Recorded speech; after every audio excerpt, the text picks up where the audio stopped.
Hey guys, and welcome back. As you might have already realized, this is another pick'em video, and this time we are going to be making our way looking at Americas. Now, to kick things off, obviously, firstly we want to get into the actual pick'em, so I might want to open that up before we get things going. But we're going to be looking at Group A. Now, obviously, there's been some pretty drastic changes when it comes to Americas. A lot of teams going through rebuilds, and well, I think it's only fair to kick things off with one of the bigger ones, which is the changes coming in onto NRG. Now, NRG made some pretty drastic roster moves, but one where they invested in the best of the best. They managed to steal two of the players from Champions winners, bring in Marved as well, who is someone that, again, you go back to this previous core, I guess, with Victor and Crash. He's had incredible synergy with these players.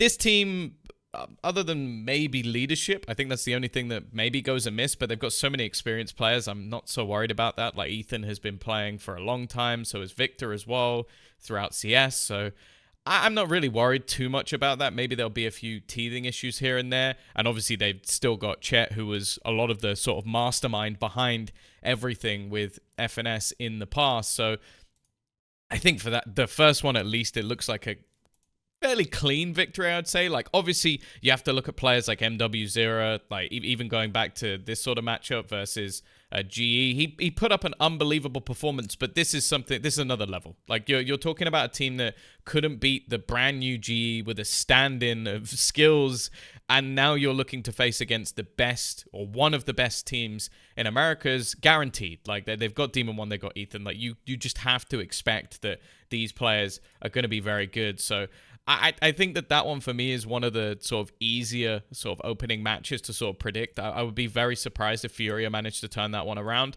And unfortunately, I'm feeling a sort of similar thing in this second matchup. I got to witness quite a bit of what we saw from Cloud9, even with a couple of stand-ins when I got to watch them over in Japan. And, well, this guy in particular has got me very, very excited. They played a lot during this sort of off-season, and okay, not all of it was the greatest matches in the world, but he has just put up unbelievable performances. And for somebody so young, I think Oxy is definitely going to be a name that the Americas fans are going to be singing for pretty much throughout the entirety of the season. So, and MIBR, I don't know. I don't really see a lot that I'm going to be getting excited about. Like, it was a long time ago that they played. There's probably been a lot of work put in.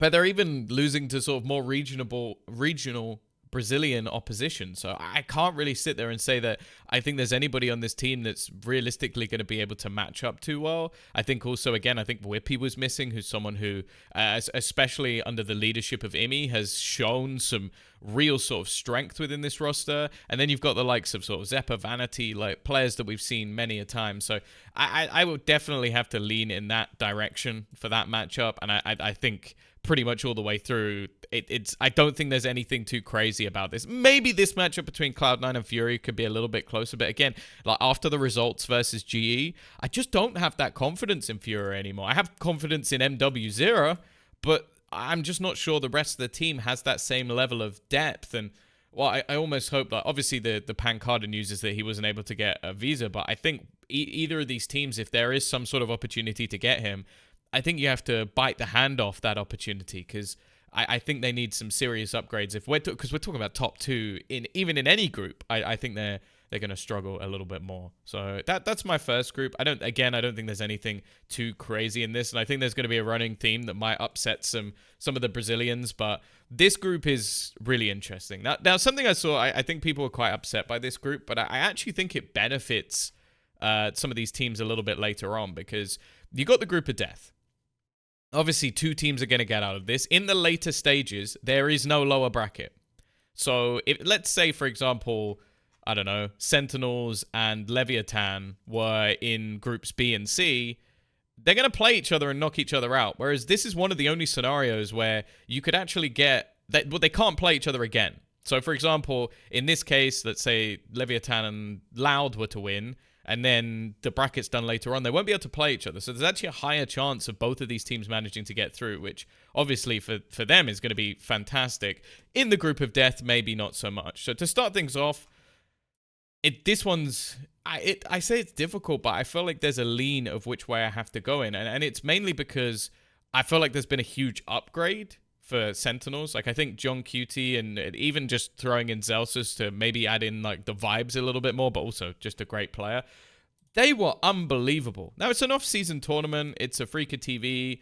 Like, maybe you're not going to read into it as much as many others will, but a 3-0 versus Paybreaks in any tournament, it's always going to be impressive. Like, that team last year was utterly ridiculous. Throughout the rest of the event, they just seemed to be cruising, like playing up against the likes of T1. They didn't even seem to break a sweat. And then they come up against Sentinels, and actually, it was just a great showing from them across the board. Like, 3 maps that, again, like a map like Split, you're playing up against Jing, who got shut down for the majority of it. And you just saw players like Zek and Shine, and Ten's actually go into a role where he's basically a more of a supportive player, which is definitely not something we were necessarily expecting. So I think from the offset, Sentinels look fantastic, and unfortunately for Loud, they've lost one of the best players in the world. Like, there is no replacing Aspas. They somehow managed to do it last year with Sassy and Pancada with some fantastic additions, like Tombizz putting up some great performances, Les really picking up some of the slack. But Aspas was still that pinnacle part of that team.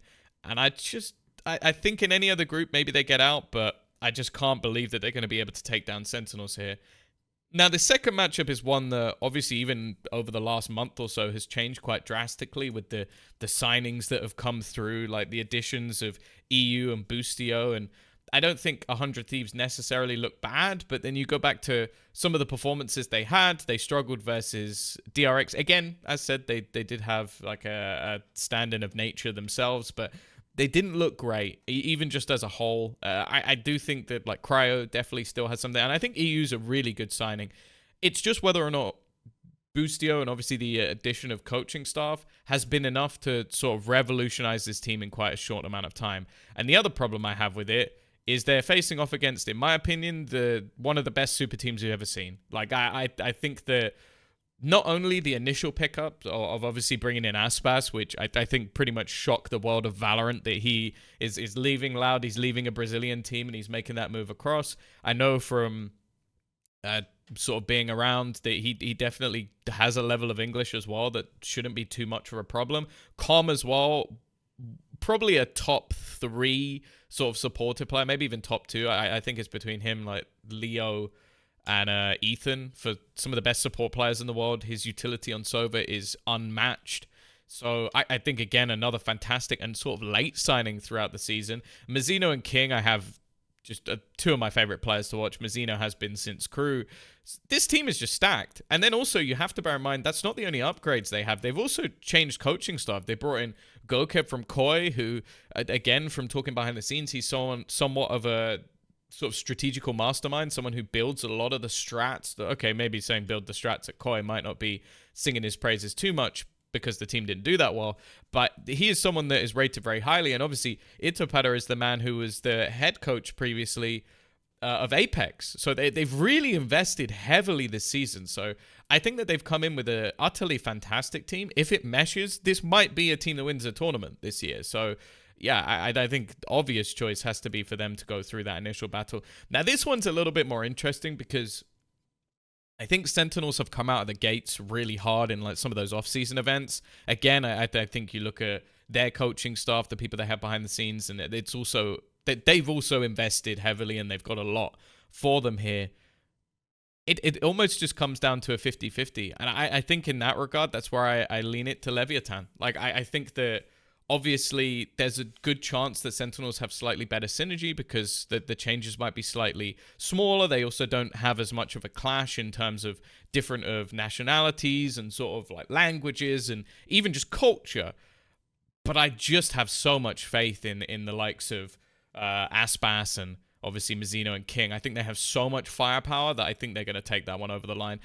In this matchup, again, I think it's going to be desperately close.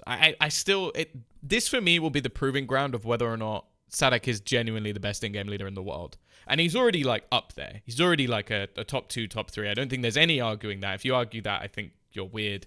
But like, I think realistically, if he manages to make this team get out of this group or make it to the event itself over in Madrid, I think he has to just be called out as the best IGO in the world, because they do have still some very good players. Like, don't get me wrong, I can't question Les in terms of his ability. I think Kawazine as well at a peak. But now you have a young team and you don't have that pinnacle point. I don't think Quick is going to be able to fill in the role of Aspas. I don't even know if he's going to try and fill in the role of Aspas, because you look at his more recent matches for Furia, and that was never really the role he was playing. Like, he's on a Viper, and they had other players that would pick up the duelist role. So I don't even know if he's going to be playing duelist, and then I don't even know who's going to be playing duelist instead. Like, maybe you could just stick Les on there. Maybe Sadak will pick up that Raze again, but I've got so many questions. And on the other side of things, I think having some direction, like, I think if you look at the pure talent that's available on 100 Thieves, I think that some direction with Boostio, and also obviously the coach now being taken as well from EG, I believe that they can improve quite drastically. Like, I think Zeke's and obviously Mike's as well, just being in that backline, being able to build the strategy, I think I have to go in their favor, which makes me quite sad, because it's weird looking at this group, especially if you consider it last year. I don't think I would ever put Loud going out last in a group, but it's just such a drastic group. And I think, again, like, based off everything I've said, I'm gonna go Sentinels. I think that this is the match that might be able to turn everything in that group, because potentially you're gonna have a rematch. Maybe 100 Thieves can. They've definitely got the analytical minds behind it. That Mike's, we've known for a long time, can turn a game just based on his sort of strategy and analysis. And Zix being with him as well is going to be huge. But I just think that Sentinels and Leviatan are just a little bit above at the moment. With time, maybe that will change. Now, the last group, it's definitely a downgrade when you look at the others. I think this one has a couple of good teams. This has pretty much all of the good teams. And then this one has G2. Like, I think I always have faith that Crew can do some damage. I've clicked that very early without actually going through any explanation, but I'm sure a lot of people will have agreed with me in that regard. I think Kesnit is still a superstar. I think Shy is actually a fantastic pickup. I think they didn't have the best year last year playing over on Leviatan. I think he was maybe put in a box a little bit and actually ended up playing, I think he played quite a bit of Sentinel, right? And I don't think that suits him. I think his Fade and his Sky in the past were fantastic, and I think putting him in a slightly more aggressive role will actually work quite nicely for him. As said, I think Kesnit is phenomenal, and I'm still yet to see a bit more from MTA. Obviously, the results that we've seen so far from them are weird ones, because you'd had Ajedi still in there. You had Takalia playing, who's not on the team. So it just a weird event. I also think in terms of rosters to pick up, G2 maybe got the luckiest of any team ever. They basically just got to pick up the Ascension team and bring in Leaf, which Leaf's fantastic. Like, Leaf on an individual basis is phenomenal. So I think that their team's going to be nasty. Maybe not the greatest of starts for the roster overall, but again, it's an off-season tournament, and I think that they're going to come in hot here. I also think that they have almost some of the perfect warm-up games. Crew can be a little bit feisty, so maybe that will be a little bit more difficult. I can't lie and say I have any faith in the new EG. It's such a drastic downgrade in pretty much every department. I still think Jorgamo is to be feared. I think especially if they put him on maybe even a duelist. Like, his Raze, I still think is like a top 3, top 4 in the world.